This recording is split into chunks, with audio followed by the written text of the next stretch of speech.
Hi, my name is Renee Roy Hill, and I am going to be going across Texas starting this week in San Antonio to teach our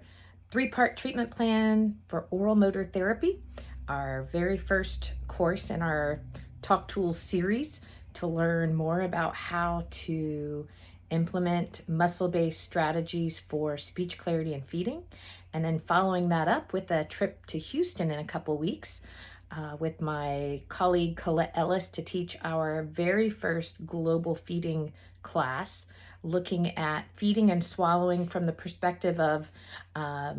therapist that works in the hospitals and in the medical setting, and myself who works in a private practice, and how to bridge that information that we get sometimes from the hospital to the clinic and vice versa. So hope you will join us in one of those locations, and we look forward to seeing you in person soon.